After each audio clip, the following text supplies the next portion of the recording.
Welcome to Book Your Success, the online show for entrepreneurs, by entrepreneurs, about entrepreneurs.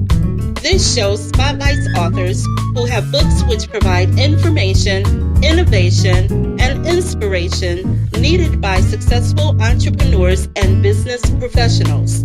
It includes a special focus on how authors use their book to market and build their brand. Coming to you live from the BizLink Center studios in Duluth, Georgia, let's join host and entrepreneur Anita Paul with today's guest.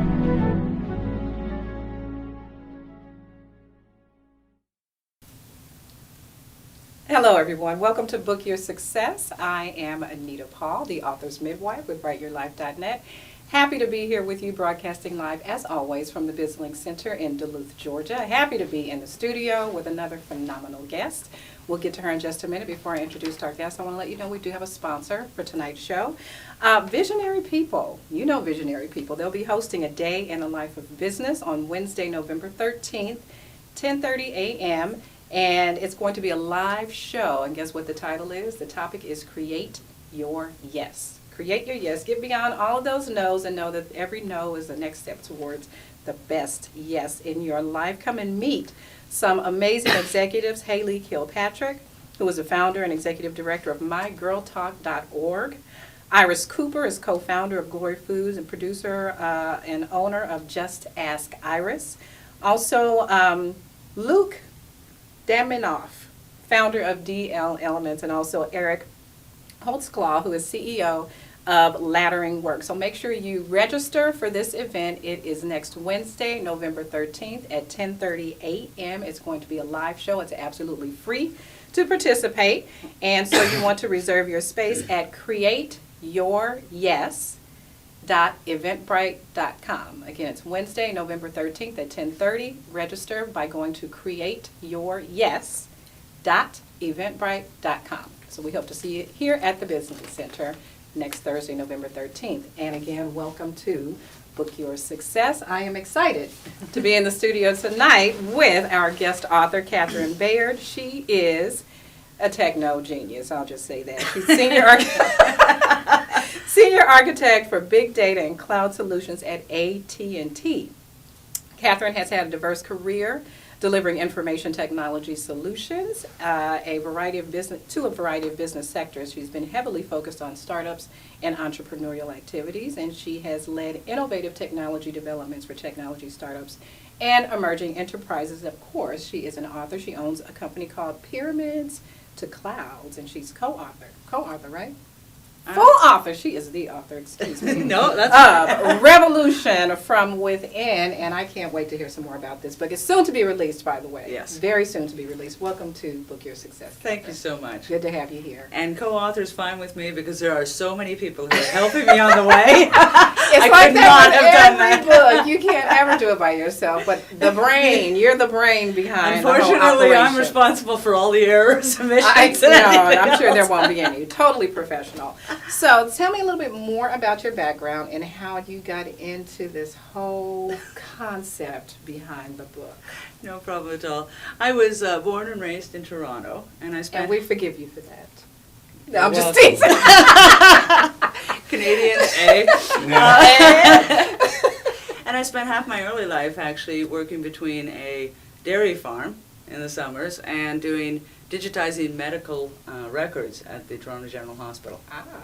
Technical and agricultural. Okay. Anyways, I went on and I did my Bachelor of Science at University of Toronto, and I decided to stay for an extra year. Double majored in history and English. The thing was, when I was getting ready to finish and go out in the world with my big career and what's going to be next, was I want to be able to write. So I stayed for an extra year to do that, and then I ran into some mentors who said, you're really good at this history. And they encouraged me to pursue my advanced degrees, master's and PhD in Russian history. Very good. Anyway, Wow, so what a change, though. Yep, went on and did those, and then I graduated, went back to business, did some consulting, got into IT, and for the last 15 years, I've been doing everything from building networks to computer software to huge platforms of massive enterprises. And in your spare time, you wrote a book. So the book was actually based on my PhD thesis. Okay.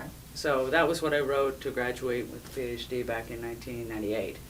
And so now we're revisiting it today to make it into hopefully something a little shorter and a little more accessible for people to read. So give me the premise of the book and who you wrote it for. Who's your ideal audience? Today, with the rewrite and the rework, it basically would be people who are in their, well, it's not an age group, but people who are interested in history, or they like biography, popular stories. And I think, I'm hoping Americans will like it because this is a fascinating story, and it actually has a couple of American organizations that figure very prominently, doing things that we might not immediately associate. So the YMCA is a big character, and Herbert Hoover, one of our former presidents, is a big character. But you wouldn't necessarily recognize them in my book doing their So why roles. does this sound like it's written as a sort of mystery tell-all kind of, Not expose? a tell-all. No. So it's not a tell-all. There's mysteries. This was an unusual corner of Russian history, Soviet history, that most of us did not get when we went through our education in school. We heard Lenin, we heard Stalin, we got communists, we knew there was like a revolution. Right. But this is a story of a small group of people who actually don't get a lot of press, but they were very important. And their story, back at 1917 through to the present, actually has a lot to do with what we've seen happen in Russia in the last 20 years. So Mikhail Gorbachev, Perestroika, the Berlin Wall coming down, their ideas, their thoughts, all of that really sparked that revolution from within that we've just seen Russia undergo. So why is that important to us today? Well, it can be interesting for you, just because you like history and you like the story. Right. But I think, and this is really where I come back to what I've been doing in IT and in computers and in business, our world's changing. There's a paradigm shift happening. The kids today really see it, but even all of us, including myself, have learned it, maybe the hard way, during our careers. All of a sudden, we don't have these structures we used to grow up with. Right. The box, right? The 9 pyramid. to 5, right. Which is where From Pyramids to Clouds Okay. came from. Sorry. That's okay. But I'll have the punchline. But no, we don't have the box. We don't have this structure. And you do this level and you do all the right things, you can advance to this level. There's this hierarchy. Heck, the internet, my specialty, cloud computing and big data, what do those things make available? Information suddenly accessible to all. Everybody. You can call it the democratization of information. Right. That's changing the way we interact. And we So what is that doing to the structures that we're familiar with? Education, politics, and all of that? Well, we're seeing it in education vastly. Most students today graduating from high school so they can't afford going to university. And they're doing open school, open education. I'm doing lifelong learning. I don't know about you, Right. but Oh, how many of us are taking courses in our spare time, evening, etc.? All of a sudden, what's education? It's a lifelong journey and experience, and it's on demand. Right. And just like cloud computing, it's when do I pick it up? When do I want to go to it? And my technology is enabling that, which is really cool. But if I go back to my Russians quickly, the Russians I was talking about in this book, back in 1900, at the turn of that last century, they were talking about small communities, individuals working together because they had a shared interest and a shared spirit, coming together once they completed something they were interested in, going on to another one. Fluid, dynamic systems that came together organically, moved on organically, weren't any kind of top-down structure. And so then what was the reaction to that? Well, when they were under the previous government before the Bolsheviks and communist power came into play in Russia, they had a czar, right? A monarchy. So you had a head of the state and a very oppressive nobility and government. Right.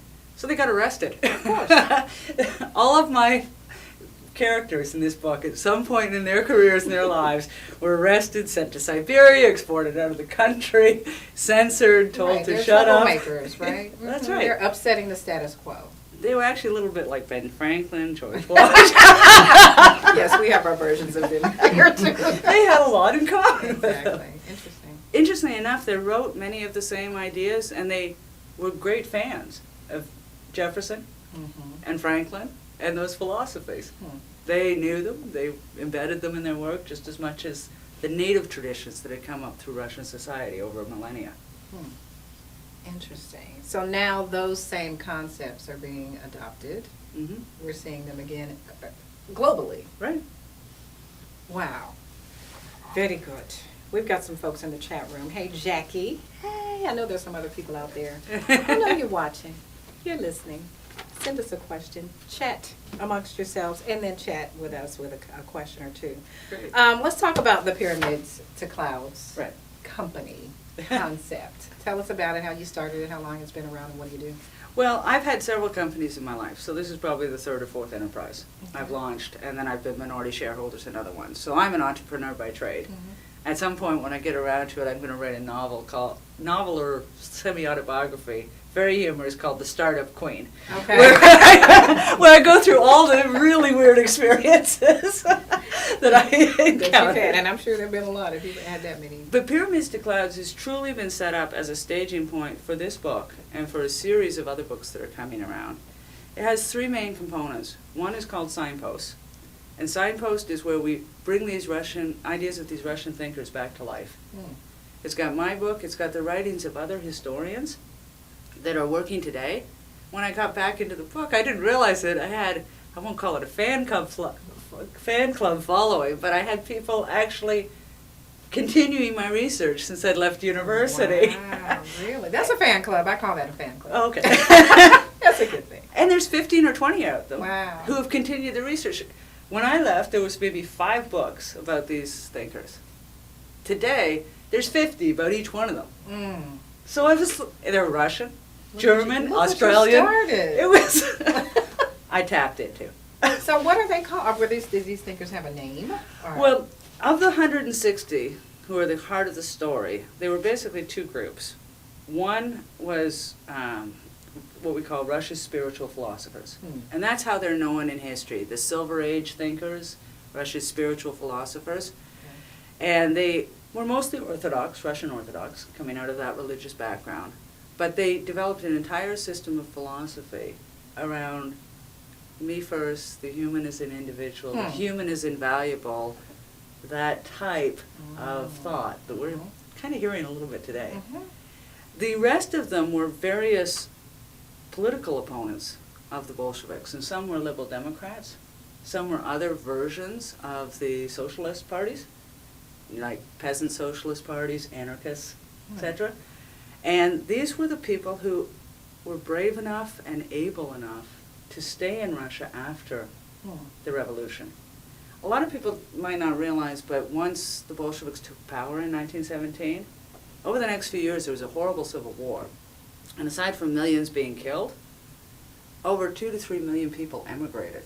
They just fled. It's kind of like any time you see a massive change, you're seeing it in Syria today, Right. you've seen it in Egypt, people get out. These guys stayed because they loved Russia and they felt that the revolution could be reformed from within. Okay, that's bold. Yeah. You say brave, and that's important then and now. Right. Whenever it comes to change. Right. Right? So we look at our systems and our structure and our societal norms. And even though they're changing and evolving right before us, Mm-hmm. there are those amongst us who would love to see it happen faster or Right. different. And there's some courage that's required to buck the system, so to speak. Mm-hmm.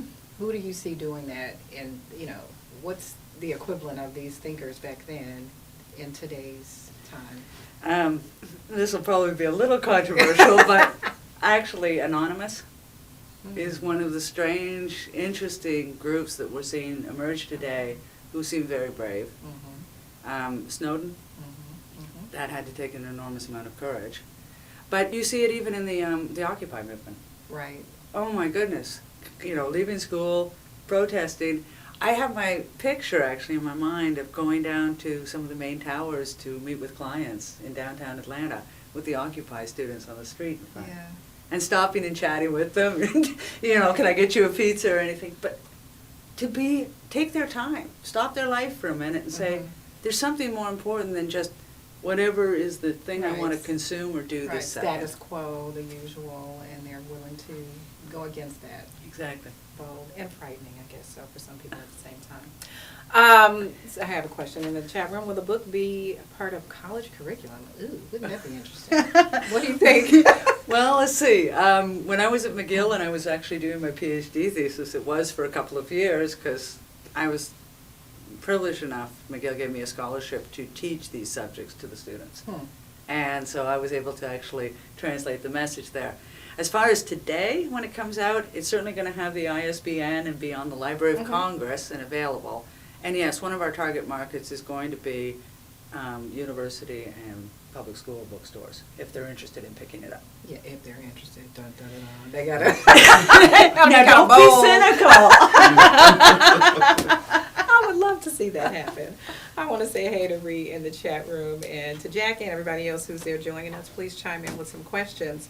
Again, we have Catherine Baird here in the studio with us. She is the author of Revolution from Within, which is due out.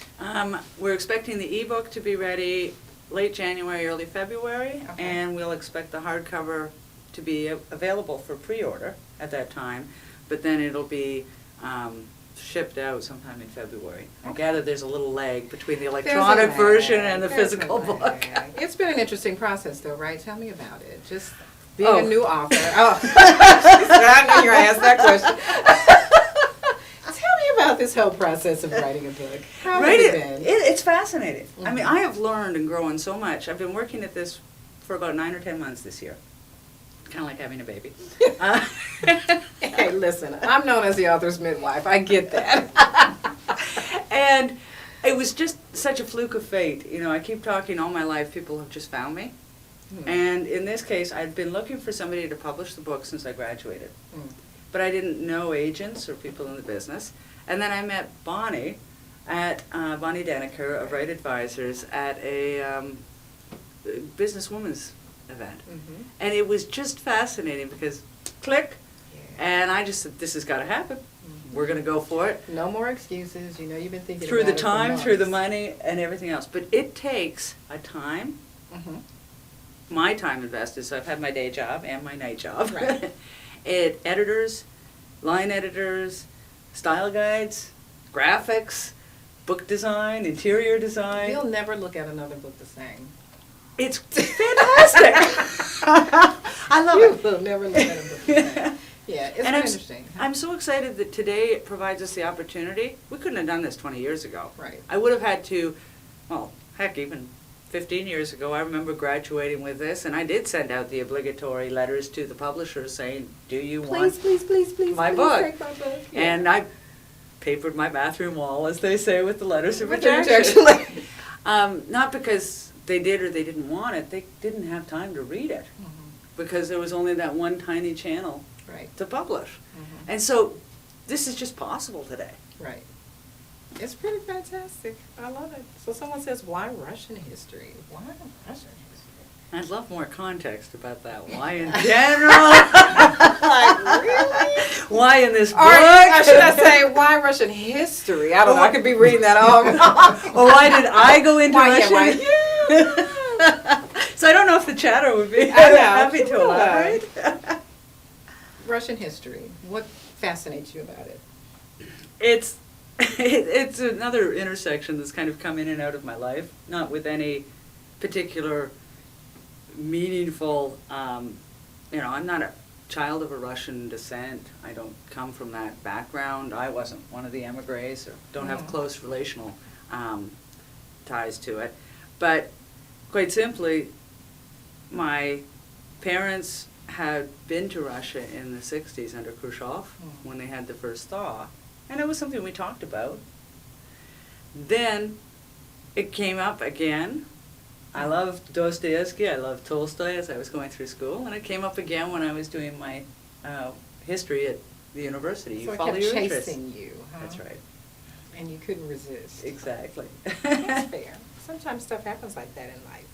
Well, we're going to come back with more questions for Catherine, but for right now, we are going to take a break. Stick with us. We'll be right back.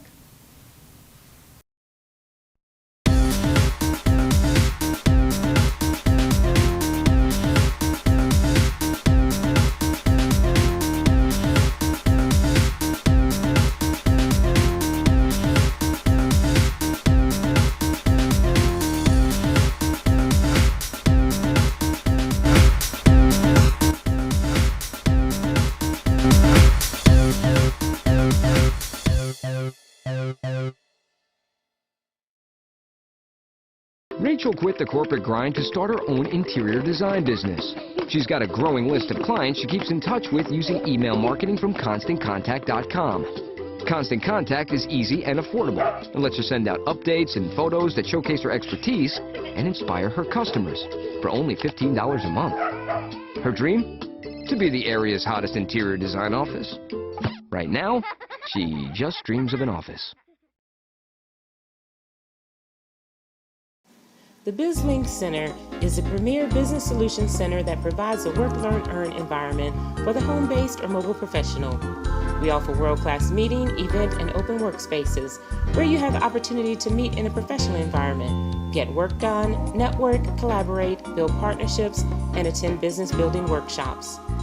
For more information, visit us online at www.thebizlinkcenter.com. Hi, everybody. We are back. Thanks for sticking with us here at Book Your Success. Again, I'm Anita Paul, the author's midwife with WriteYourLife.net, and we are in the studio with Catherine Baird. She is the author of the soon-to-be-released Revolution from Within. Mm-hmm. Now, I'm curious about the title. Mm-hmm. How'd you get the title, and what does it mean? Well, the title was itself an experience. Naming any book is a challenge. Mm-hmm. So my thesis, the original thesis, was called The Third Way. Russia's Religious Philosophers in the West. Ah. And with dates, it looked like a proper historical monograph. My mother's best suggestion, I got to thank her for this, it really was apt, was strange bedfellows. Oh. And it comes from the old quote, politics makes strange bedfellows. And she was thinking, we've got these Russian spiritual philosopher, we've got the YMCA in play as their sponsor and as their publisher of their books once they got kicked out of Russia after the revolution. Wow. That's kind of an interesting idea. Yeah. And I liked it. It's just Strange Bedfellows is very... That could be anything. You have the 50 Shades of Grey people picking up this book going, So it really came to me from Alexander Yakovlev. And he was the right-hand man of Gorbachev, who architected perestroika and glasnost in the 1980s. Mm-hmm.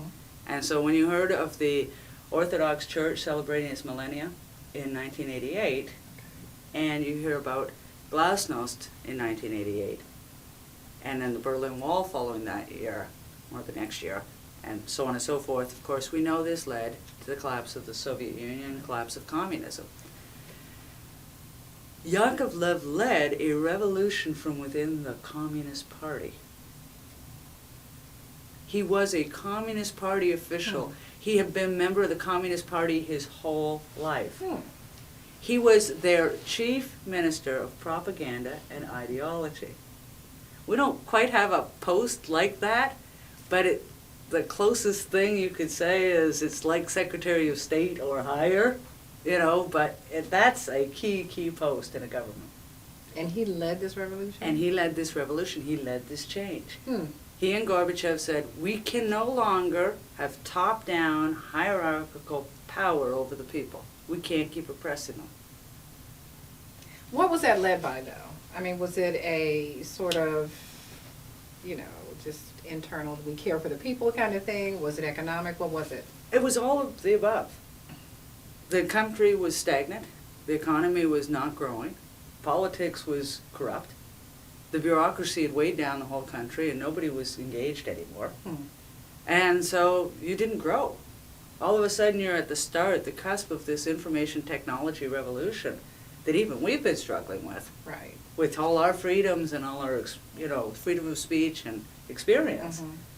They were terribly struggling with it. Okay, so they just couldn't ignore it. Couldn't any ignore it. longer. But when Gorbachev and Yakovlev met on a farm in Canada, which you'll have to read the book for, because it's an interesting story. That sounds cozy. Okay. They sat and they talked about this, and they realized they thought alike. Hmm.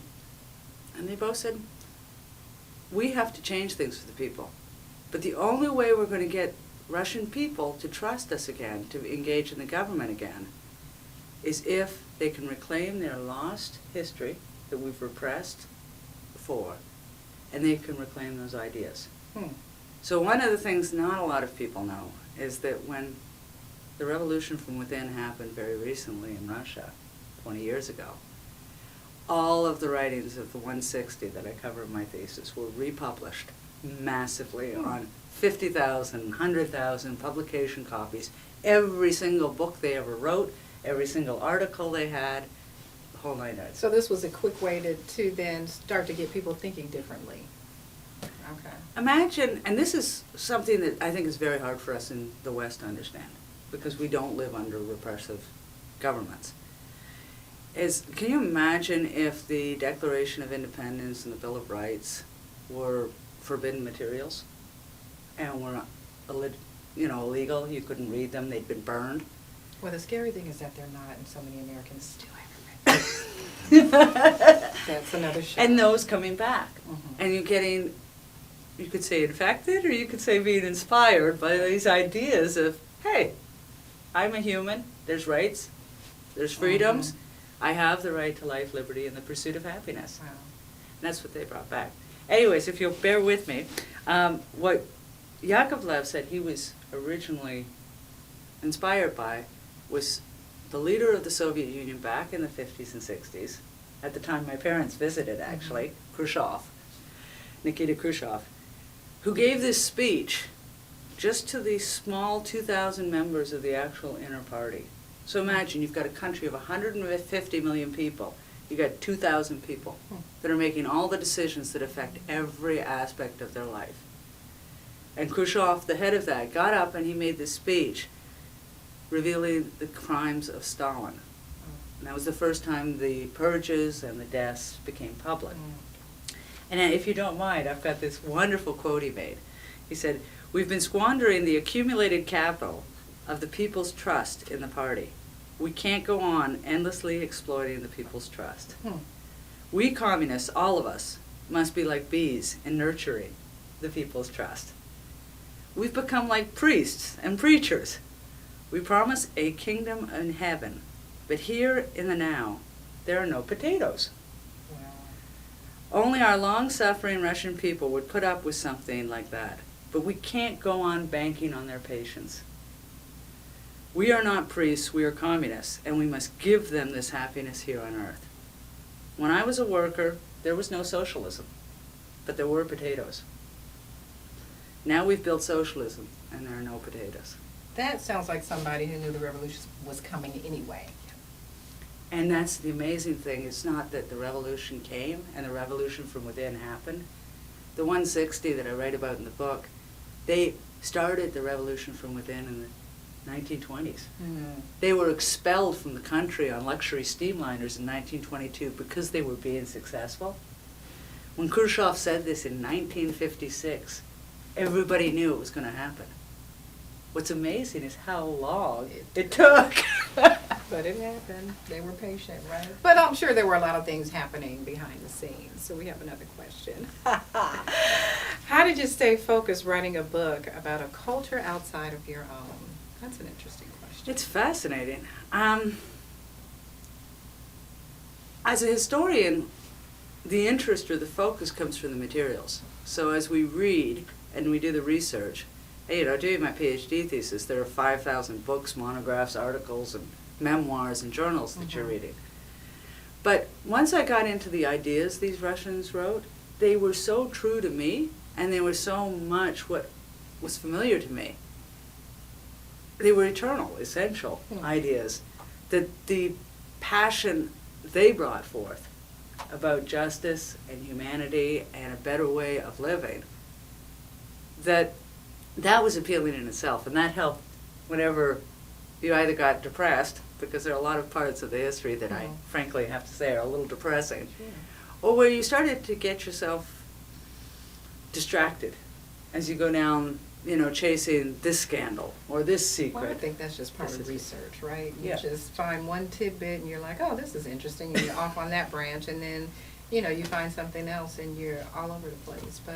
But when I wrote this thesis, back in basically the body of the work was written between 1994 and 1997. And then the rest of the process before you graduate is all defenses, and you're not doing any more writing.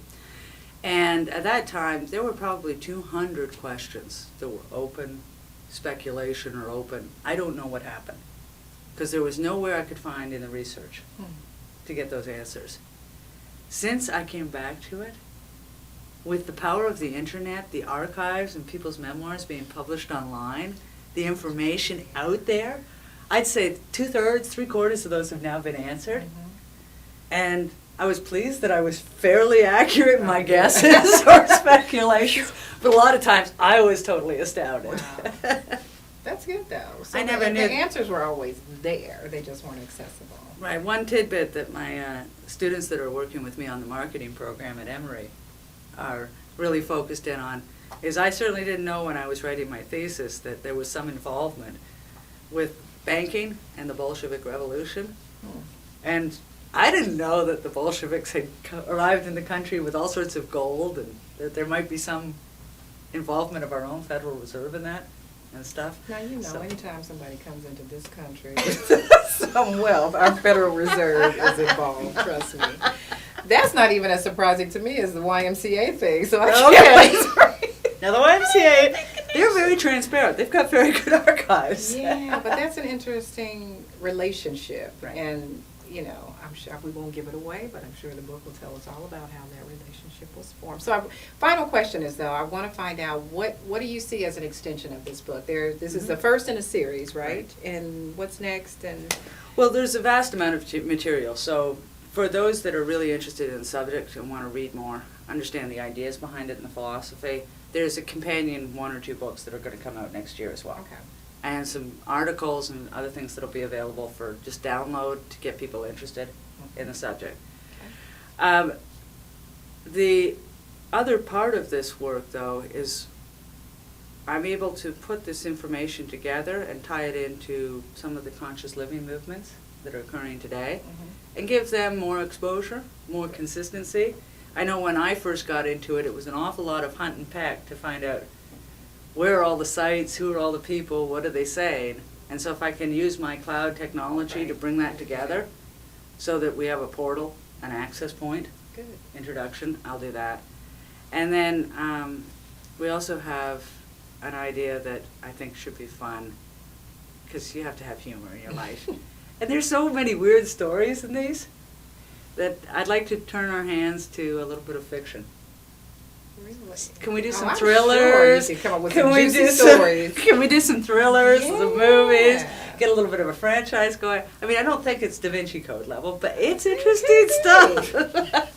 Sounds good. So how can we keep in touch with you? How can our viewers find out when the book hits? Okay, well, we've got, the website is fromPyramidsToClouds.com, and it's going to be live and fully unveiled, because it's been created just for this purpose, by the 1st of December. Excellent. And so you can go there and sign up for the newsletter if you're interested, browse the articles, and as I said, the book should be available for digital or pre-order in January, and hard copies hopefully coming out in February. Sounds good. From pyramidstoclouds.com is the website. Go ahead and sign up, get on the subscriber list to be kept in touch. And of course, the name of the book is Revolution from Within. The author is Catherine Baird, and we appreciate you being here tonight. Hey, thank you so much. Thanks so much. Thank you all for watching. Don't forget, Wednesday, November 13th at 10:30, A Day in the Life of Business. They're going to be celebrating 2 years on the air. Yay! The topic this time is Create Your Yes, and you can go to register. You want to go to createyouryes.eventbrite.com. They've been our sponsor for tonight. Thanks for watching. We will see you next time. Don't forget the first and third Tuesday Book Your Success. I'm Anita Paul. Thanks for watching.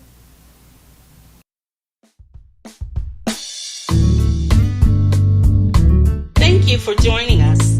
Today's show can be viewed again in archives on our website at www.bizlinks.tv. This live broadcast takes place each month on the first and third Tuesday at 7 o'clock p.m.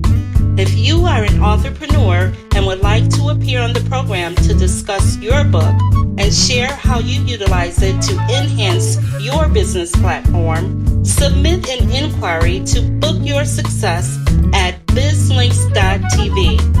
In addition, information on advertising and hosting your own show can be found on our website at www.bizlinks.tv.